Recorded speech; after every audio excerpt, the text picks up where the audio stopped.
What can and has gone wrong. So today I'm going to share a lot of personal account stories as far as setting expectations, things that fell outside our expectations, things that were just honestly outside our control. But as a contractor, we handled it the best we could, and then we learned from our mistakes. What I believe in as a salesperson and as a roofing contractor is full transparency. I'm going to begin with just pre-build setting expectations. This is something a lot of people don't spend a lot of time on. It's super important when you're sitting down with a roofing contractor that they not only explain to you the bells, the whistles, everything that is great with a project, but also everything that could potentially go wrong. Because at the end of the day, when you're dealing with construction, no project is 100% perfect. Sometimes more nails get left than is needed. Sometimes a shrub gets crushed. Sometimes you run into additional expenses that were just unforeseen.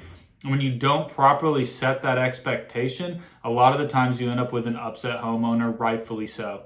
So the way we try to do that is we do have everything definitely laid out in our contracts. We review it. We spend a few minutes on it every single time we sit down with somebody to make sure that in the event one of these events does occur, we have a step-by-step process in making sure it gets handled properly and there's just no crazy surprises that are unforeseen. Something that happened to a coworker of mine recently is when we were working in another town.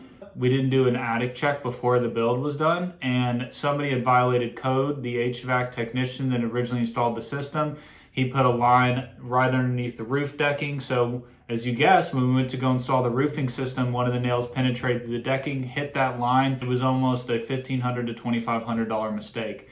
And while it was an honest mistake, it wasn't really on us. It definitely could have been prevented had we known ahead of time that that wasn't there. When an issue like this occurs, you have to be very forward, making sure we're getting out not only an HVAC technician to make sure that it is in fact a code violation, but also making sure that we can buff out those prices and making sure that it's resolved equally between both parties. Nail pops are also probably one of the most common occurrences. There's a few scenarios where this is just more likely to happen. A nail pop occurs not only just from settling from a house, but a nail pop is typically going to be in a drywall ceiling where when you're throwing the shingles down, when you're deloading onto a roof, a lot of the times if it's a vaulted ceiling, so a ceiling where the drywall runs underneath the rafters and then on the other side is the roof decking, it can shake and the vibration will actually pop the nails that are holding the drywall in place through. So now they become visible from underneath. This is a very common thing that we make sure to prep all of our homeowners for,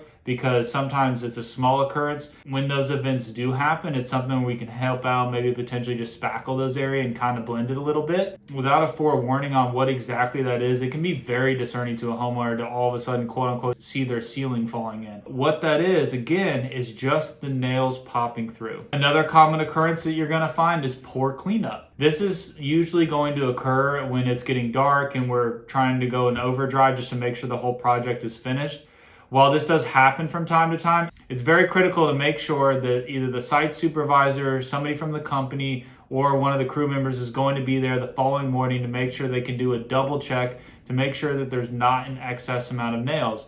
Now, truth be told, there's no way to ever have every single nail removed. The only way to do that is to never pull any nails off to begin with, which doesn't happen during a roof replacement. So about a handful of nails is perfectly acceptable. My guideline is no exceptions when it comes to having the nails on the hardscapes, because that's where you're going to run into pop tires and things of those nature. Does it happen from time to time?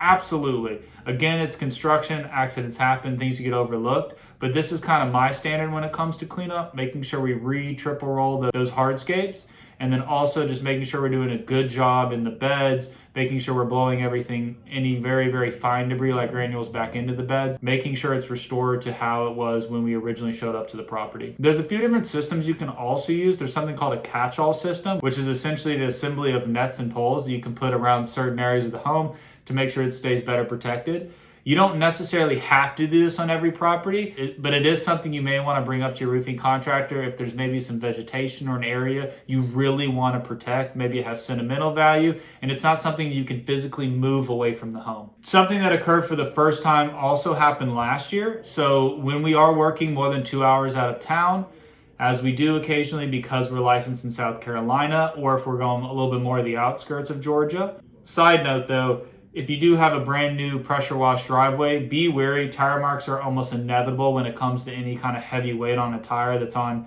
the concrete surface. However, we try to typically stay away from roll-off dumpsters because that's what's going to crack and that's what's going to leave marks and gashes inside of your concrete surfaces.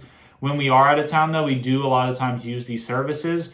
We actually had an event where they put the dumpster on the ground next to the driveway, which, as you can guess, is a recipe for disaster. So when they went to go pick that up, the truck driver went into the yard a little bit, tried to pick up that weight, and when he went to left, he just took a good bit of grass. Even though the yard wasn't perfect, it definitely gouged the yard, and it was just a big rut and kind of a mess because it had been raining a couple days before. So whose fault is this? It's kind of an all-around issue. Obviously, as a contractor, we're not really happy with the dumpster services. This is probably something that could have been avoided ahead of time.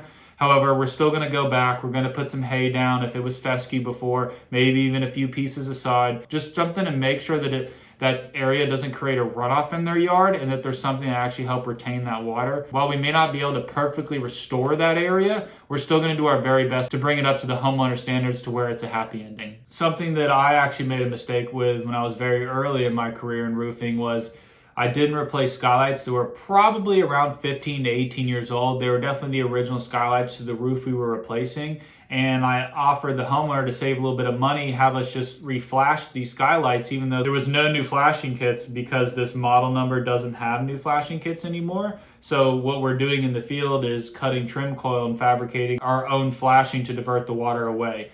And lo and behold, about 2 months later, we got a call on one of the skylights. 2 months later, we got a call on the other two skylights.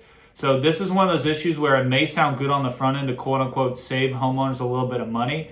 But if that skylight is too old and it can't be properly reflashed, it is always in the homeowners and the contractor's best interest to get all those skylights replaced with new ones.